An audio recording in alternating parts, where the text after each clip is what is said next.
For God's sake, don't he do that? A lot of architects feel like they don't have a work-life balance. And then somehow spend 80 hours a week in the office. There are ups and downs and a lot of discussion. That is all from the last century, and the 21st century is here. We have a tennis hall. It should be made of steel. And then we said to ourselves, hey, we want to make it out of wood. Sustainability while you're a small studio. It is not just the professional level, but also the friendly, trusting collaboration. So, thank you both thank you all three for being here. It's very nice to finally get to talk to a new studio and show our listeners what you can do as a starting architect. So my first question would be, what inspired you to start this studio and how did you even come together as a team? We all got to know each other during our studies, roughly speaking. I studied a bachelor's degree together with Naro, so I started a bachelor's degree. We started the first 2 bachelor's semesters together. A good friendship developed from that, and just like you during your studies, we said, hey, let us do our own thing. We didn't know Alex back then. Alex was 1 or 2 semesters above us. Exactly. When my bachelor's degree was over, me and Naro went our separate ways a bit because Naro started his own business with a restaurant on the side and was abroad, and I did my master's straight afterwards. So, I got to know Alex during my master's degree. We started the masters in the same semester. I thought, hey, good guy. I want to start my own business with him too. And then the mission was to pair the 2 of them up and create this trio, which is how we ultimately started to build this vision and set up our own business. In 2019, 2020, that was the first time the 3 of us got together and thought, hey, let's do the competition a bit and see if it works together. Yes, and then of course it worked out really well and we're sitting here today. I think that's a very interesting story, and it's really nice for all of us younger students to really understand that the people that you see on the daily in your studio may be your work partner further on, so you kind of have to make those connections very early. I think it's really good that you told this story. Yeah. So, how did you even come up with the name? Because you're Archiformus. Where did it come from? What does it mean? What does it represent for you? Maybe I say something about that. That was after the 3 of us sat down together to found the office in 2020, which was during Corona. I had to come back from abroad, but I had found a lot of inspiration there because I had worked in various Asian countries and had also got to know natural building there. There was a desire to work together and bring these forms of construction to Germany. Der Wunsch war da, zusammenzuarbeiten und diese Bauformen auch nach Deutschland zu bringen. We realized relatively quickly that we didn't just want to take our names and stick them together, that somehow that was not enough to work on something together, and we needed a common motto or a common idea, a guiding principle, a leitmotif. Archiformus can be translated from Latin or aspiranto, which means the supreme form, the supreme design. It can also be translated as architecture of archi and architectural forms, building and designing architecture. That was a common denominator for us that we all liked and was also relatively easy to memorize, but was still interesting somewhere and related to architecture. And that was the birth of this name in 2020. Interessant ist und mit Architektur zusammenhängt, und das war dann die Geburtsstunde dieses Namens 2020. It has to be said that all 3 of us come from Berlin. All 3 of us were born here in different districts, and none of us have anyone in the family who does architecture or works in the construction industry. That's just how we thought. The 3 of us, we do architecture and we pool our experience and bring it to the next generation. You just said that you wanted to kind of bundle your visions together and create this new architecture for the next generation. How did you start? How was it starting your own studio? What were kind of the first steps you took to really come together as a trio and start your own studio? At first, of course, we worked in normal architecture firms, and we also worked in engineering firms during our studies. And then Burak and I, another funny story, said before our master's thesis that we needed to gain some practical experience and applied to an architecture firm as a duo and were told that you either take both of us or neither of us. So that also shows our shared interest, our friendship, which has supported architecture for so long. And that worked out, it was well received. Then we did a 6-month internship internship there. We then worked there for 5 years. Whilst working there, of course, we held workshops at the weekends, sat together and scrubbed competitions. It all started alongside work, so to speak. At weekends, and we even agreed once that we would take all 3 of us on holiday in the week in question and then spend a week just doing architecture. Of course, we also had to explain this to our families. Workshop weeks. Workshop weeks, exactly. I am a dad and Noro is also a father of 2. We are both fathers of 2 and we have to combine everything like this. At some point, we also said we had to reduce the hours in the office so that we would have any time at all, including family time, because the 3 of us also attach great importance to work-life balance, so that we can somehow combine everything within our normal time. You always think you are going to be self-employed and then somehow spend 80 hours a week in the office, offering yourself up, but we just want to do this for the next 40 years. We always see it as a marathon, not a sprint, without rushing. You just mentioned work-life balance, and I think that's very important because a lot of architects feel like they don't have a work-life balance. So that's always a struggle that we kind of have to keep in mind. Was that the only kind of difficulty you faced in your early days, or were there other difficulties that you kind of had with your studio in the beginning? For me, there was a very personal challenge at first, because no one in my family was also self-employed. I think the biggest hurdle for me was plucking up the courage to become self-employed in the first place, but as it worked out so well with the 2 of them, once you'd taken the first step and got things organized, it wasn't such a big hurdle anymore. I was able to muster up the courage easily, and then it kind of worked itself out, I would say. Everyone had their own hurdles, as I said, in their head, for themselves personally, which have to do with their own background, their own nature, and the reality may then have completely different hurdles that you no longer realize. And today, when we reflected on ourselves again over the last 5 years, we realized that each of us had completely different fears, or perhaps completely different ideas, and that all of this has dissolved over time, especially through working together. You like to use the word trust and friendship. I think that is a very important aspect of our collaboration. It is not just the professional level, but also the friendly, trusting collaboration. Exactly, and that you simply stand up for each other. That is very important in self-employment because we are 3 partners. It is not always easy. There are ups and downs and a lot of discussion. But in the end, you have to know that the other person will stand up for you when things slow down, when you ray abroad or whatever. Or have a child. Exactly, or have a child. You know you can count on your other 2 partners. If you know that, then nothing stands in your way. You know that anything can happen now, but the 2 of them are there. They make sure that the thing keeps turning, and that as the kind of security I had, and it gave me a lot of strength. So I knew that I wasn't doing it alone. I am a team player anyway. I love that. And that was different with Noro, for example. During my studies, I realized that working together can be more fun than spending all night drawing your plans alone. Yes, there is also something social about talking about plans, ideas, creativity, and materials together. It is simply much more fun. It has a nicer way to work. Yes, I would say that I actually got to know teamwork during my studies and really learned to appreciate it. That was really the big realization during my studies. You can work better together. And if you have people you can trust and enjoy spending time with, then that is even better, and the results are even better. You asked about hurdles. I think what gives us security and what we manage to do well is to utilize our strengths. And I remember a site manager once saying to me, I would do it on my own. For God's sake, don't do that. It can only go wrong.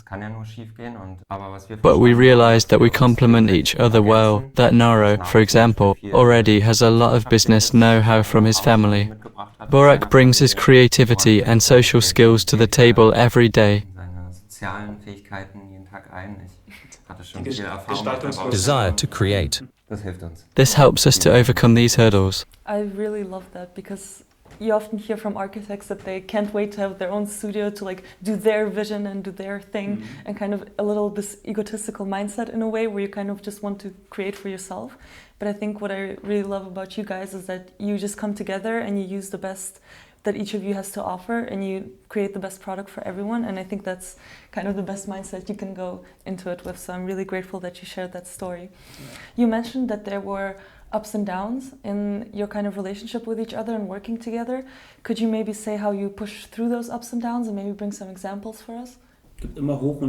There are always highs and lows, not only in self-employment, but also in professional life. It is important that you talk to each other a lot, discuss a lot, and, above all, be honest with each other, because only if you are honest with each other, you come to the right decision in the end. For example, we also had weeks where we said, hey, at the end of the week you say something positive and something negative, or 5 positive things and 1 negative thing that bothered you at the end of the week from the other person. And that helped me a lot at the beginning because I was able to reflect on myself, and sometimes I don't see things that my friends see about me. And if someone gives me an honest opinion, then it's my business partners and my friends who make sure that it works. We simply talk about our feelings. That may sound soft, but it is not about us all asserting our own ego, because that is actually what causes arguments or differences or highs and lows. We are all architects and creative, and somewhere along the line we have this urge to push through our ego or our idea. And even if you don't realize it on the surface, you might secretly want the design you have made to prevail. And if you then reflect a little and also think about your feelings and listen to the opinions of others, you might realize that you prefer one solution too much because you came up with it yourself. And if you then sit down together and try to look at it neutrally, then you can also resolve these arguments or disputes. We realized that and solved it through discussion, talking and listening, which you also have to practice somewhere, of course. At some point, you also realize that we are no longer each individual, but that Archiformus is the individual. And Archiformus is a part of not just the 3 of us, but also our employees, and we are all equal. When we talk about highs and lows, we often tend to focus on the lows. It takes up a lot of time to solve problems. But what is also really important, and this also applies to studying, is celebrating successes. That is part of studying architecture. When you present your projects at the end of the semester, and there is often a semester party afterwards, and we try to continue that in our everyday work by celebrating project completions or having an office opening party. And it is really important to celebrate successes so that you actually notice them, because otherwise the process will just rush past you and say, I want to go further and achieve more. And you have to take the time to look at what you have actually already achieved. Thank you all, that was really great. Let's talk business a little bit. Everybody knows that when you start your own company, there's a lot of financial and logistical hurdles from the beginning, but there's an extra difficulty when you're an architect because we're a very creative environment and we have a very creative career, and you have your unique style when you want to make it as an architecture studio for everyone to enjoy what you do basically. How do you balance having a unique style and also being financially secure in the beginning when you start your studio? In my opinion, there are 2 things you can do. The first is that you have to set priorities. It is an illusion to think that you will earn a lot of money at the beginning, deliver the best quality, and still be able to sleep peacefully at night. For us as fathers, sleep is important. We all knew that we wouldn't earn that much money at the beginning, but it's part of the job to go the extra mile and stay longer. We don't want to skimp on quality.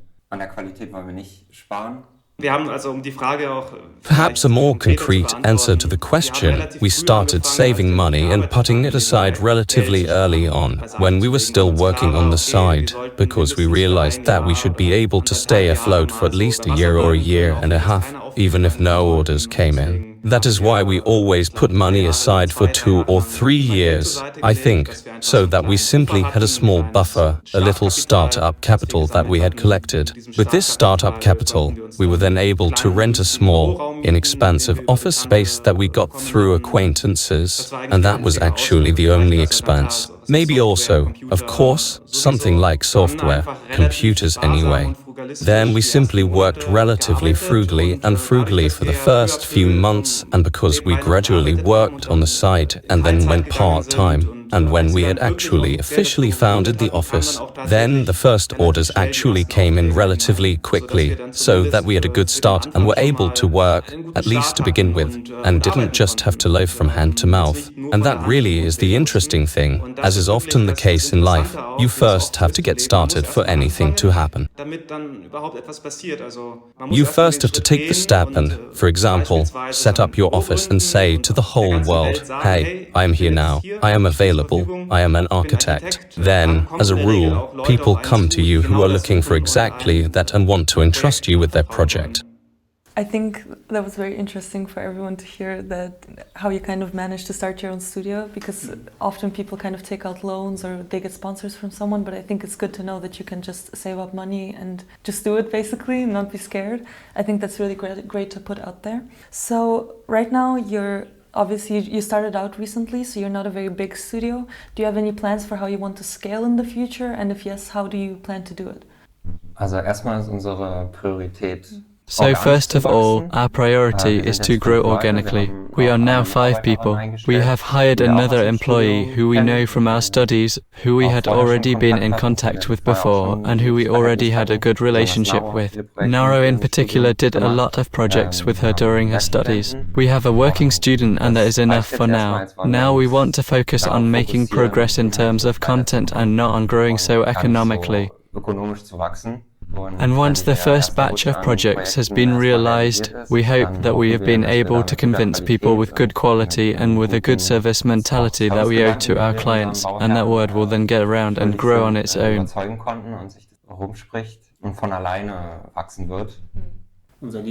Our favorite saying is always, we are not doing a sprint, we are doing a marathon. That means the stamina has to be consistent the whole time. Just like Alex said, we want to grow organically, we don't want to take things by surprise too quickly. You don't want to lose control in any way, and that means you are a bit anxious every time you take a step. Do you hire someone now? Because that's a very big step, which we also took with an employee with whom we had a lot of discussions, but which we don't regret at all now. It was a very good step that we chose and also gave us a certain amount of self-confidence, because it is quite different when you have responsibility for another person than for yourself. That definitely shook us up again and said, hey, what we were doing is now a reality. It's no longer the student dream that we once had in our heads, and we are now sitting here in a room like this. And we now have someone here who we are practically handing the bread to. Yes, and we are carrying on in exactly the same way as we have done up to now. We don't want to rush into anything. We always have to look at every decision carefully and discuss it thoroughly.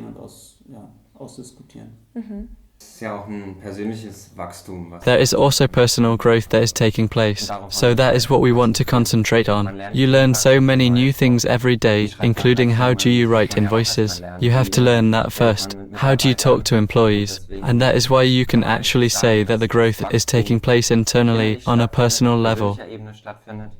And on an economic level, we believe it will come about on its own if the content is right. Thank you. Do you have any strategies for how you retain clients and get clients as a small studio?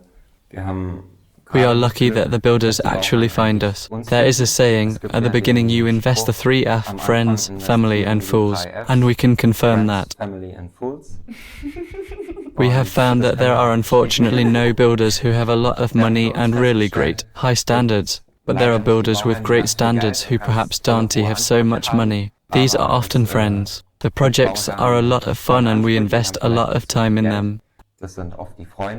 And with builders who have no money and no standards, you should filter them out beforehand if possible. That would just be an energy drain.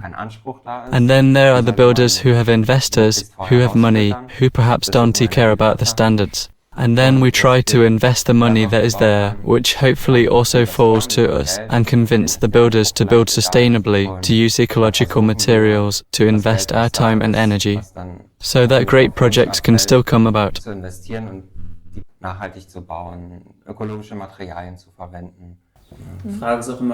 The question is always, how do you do acquisition? As an architect, we cannot hang adverts outside and say, we are architects. come here. We try to focus on the projects we have, even if it's sometimes very difficult with the clients, that we simply use our acquisition strategy for each project, that we say, for example, we have a tennis hall. It should be made of steel, a casual type of construction. And then we said to ourselves, hey, we want to make it out of wood.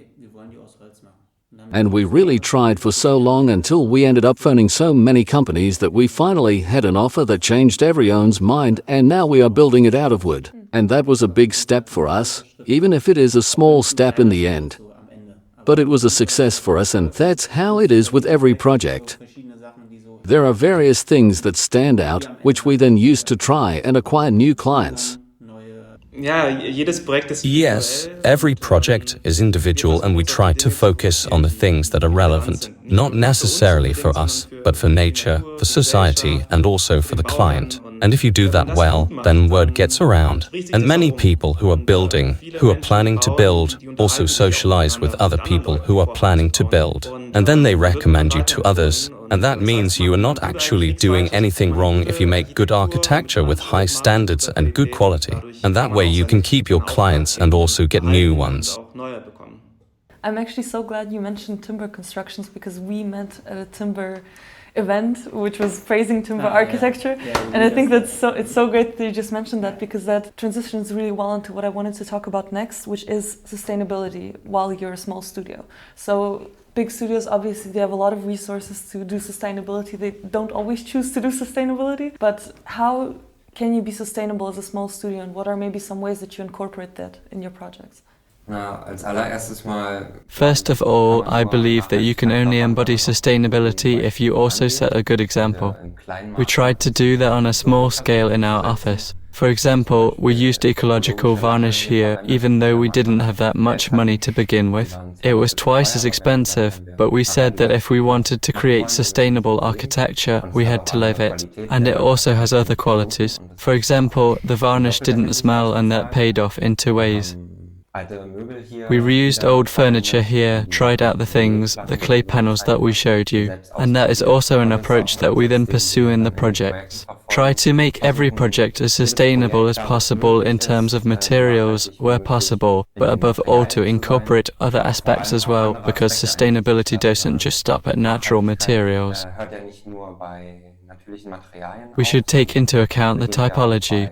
That was a major urban theme for us, was vernacular building. In other words, how did people used to build in a certain place without the technical means to live comfortably in terms of heat, cold, and protection from the environment? And it simply turned out that in every place, people found ways to live comfortably with the local materials, without the use of technology and without the use of concrete. And the knowledge has been lost in the last century through reinforced concrete, through fired bricks, and through the international style, where the same type of building was built with similar materials all over the world, regardless of the climate zone. And we realized that, and now most people realize that you should not do that, but that you should use the materials according to the place you are in, but also the orientation and the typology of the building.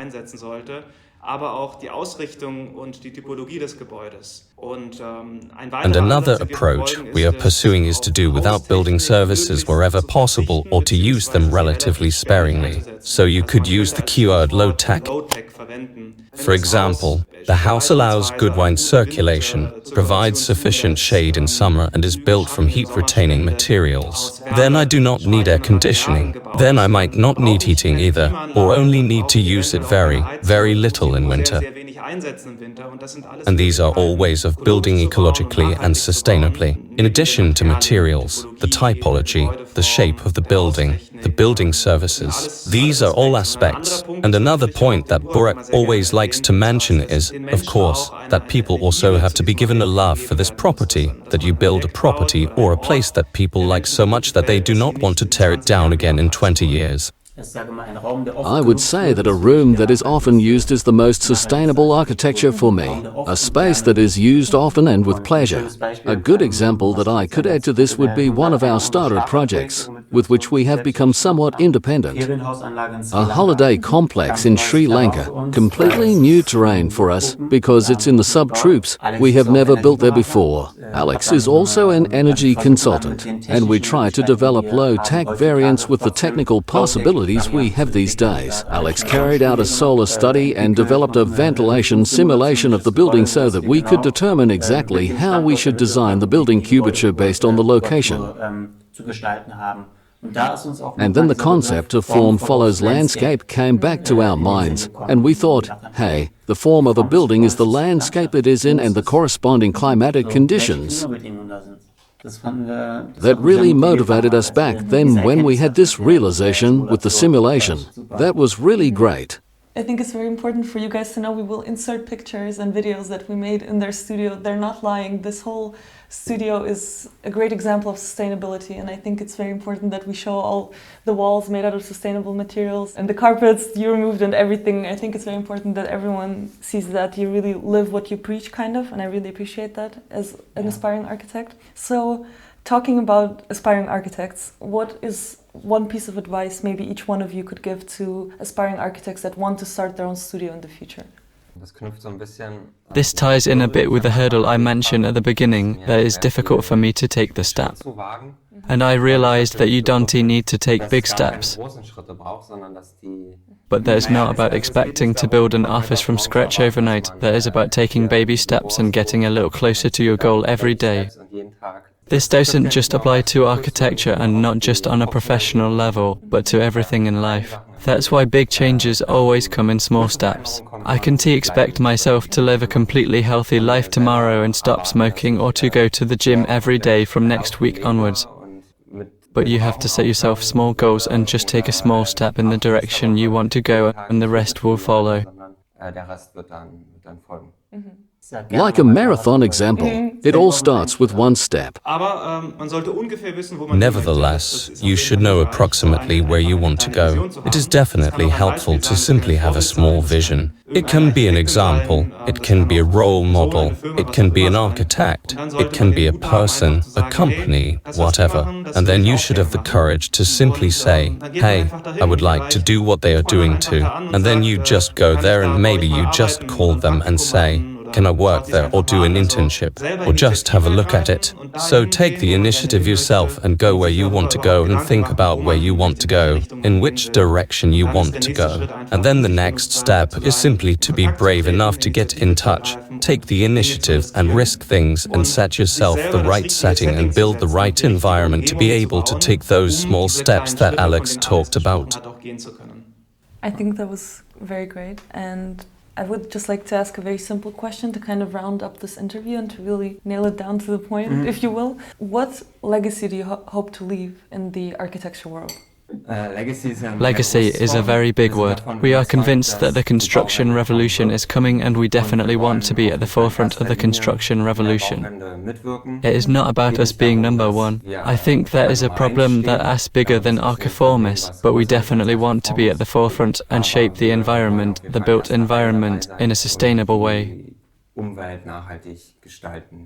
What we learned at university dates back to the last century. Our role models, the architecture we build, that is all from the last century, and the 21st century is here. The technology, the tools have already been invented, and now it is about using them to create a sustainable and well-built future. And we want to be part of that. Thank you. Thank you for the interview, and thank you for all of your time. Danke, dass du da warst. Ja. Oh nein, das ist... Okay, ich glaube, das ist...